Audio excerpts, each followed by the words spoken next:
Banyak momen konyol dan menyenangkan ketika melihat live streaming streamer terkenal. Tapi pernah nggak kalian menyaksikan kejadian mengerikan pada streamer-streamer kecil, seperti pasangan yang sedang berantem, hingga berpura-pura live streaming untuk menutupi kejahatannya dari polisi?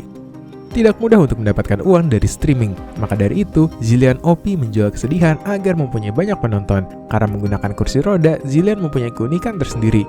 Dia memakai kursi roda karena kecelakaan di tahun 2011 dan memulai streaming di Twitch tahun 2012. Keadaan Zillian membuat orang tersentuh untuk mendukungnya melalui subscription dan donasi.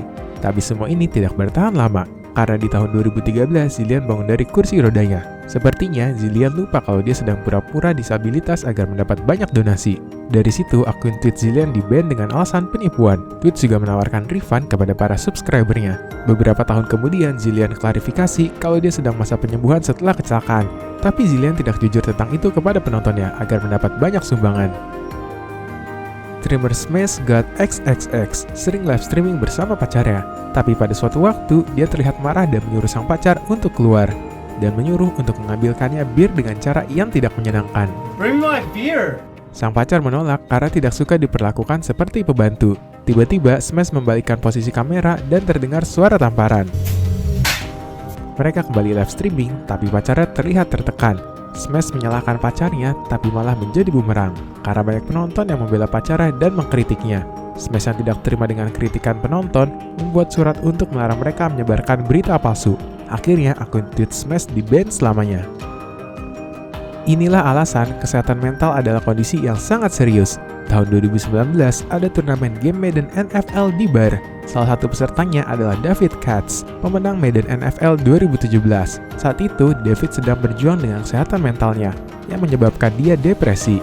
Saat itu turnamen berjalan dengan menyenangkan, tapi semua berubah ketika David kalah.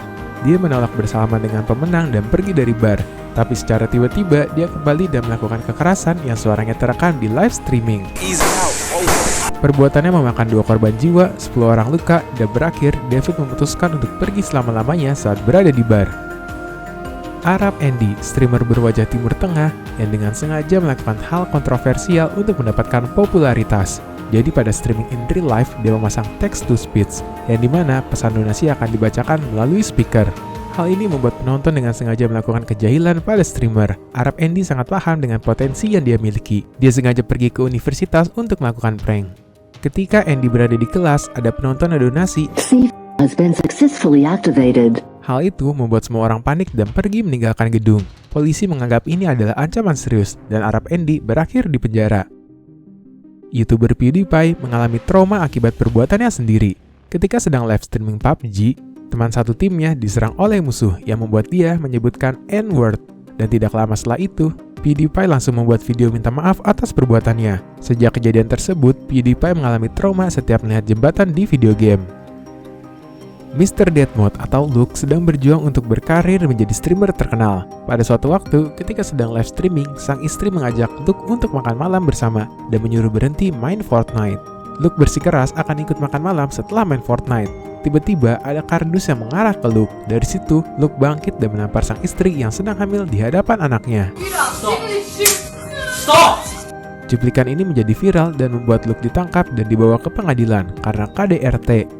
Pada akhirnya, kasusnya Luke selesai, tapi akun Twitch dan YouTube-nya di-ban permanen. YouTuber ini berpura-pura live streaming untuk menutupi kejahatannya. Tahun 2022, Vote Section atau Steven sedang live streaming dari jam 6 sore sampai jam 12 malam. Selama live streaming, dia mengatakan berulang kali ada masalah teknis sehingga tidak bisa membaca chat penonton. Besoknya, Steven dapat kabar dari teman kerja pacarnya kalau pacarnya, si Natalie, tidak masuk kerja. Mereka khawatir karena Natalie sedang hamil 15 minggu. Steven langsung pergi ke rumah Natalie dan menemukannya sudah tidak berdaya. Steven langsung melaporkan kejadian ini, tapi sayangnya polisi tidak bisa menemukan bukti. Beberapa hari kemudian, melalui CCTV dekat rumah Natalie, ada pria yang pergi ke rumah Natalie. Polisi mencurigai kalau pria itu adalah Steven, karena bentuk tubuh dan tingginya terlihat mirip. Tapi mereka ragu, karena saat itu Steven sedang live streaming. Akhirnya, setelah beberapa bulan investigasi, polisi yakin bahwa Steven pelakunya. Polisi menemukan kalau live streaming Steven adalah rekaman yang ditayangkan secara live. Pada jam 3.26.24, muncul poster James Bond No Time to Die selama 5 detik.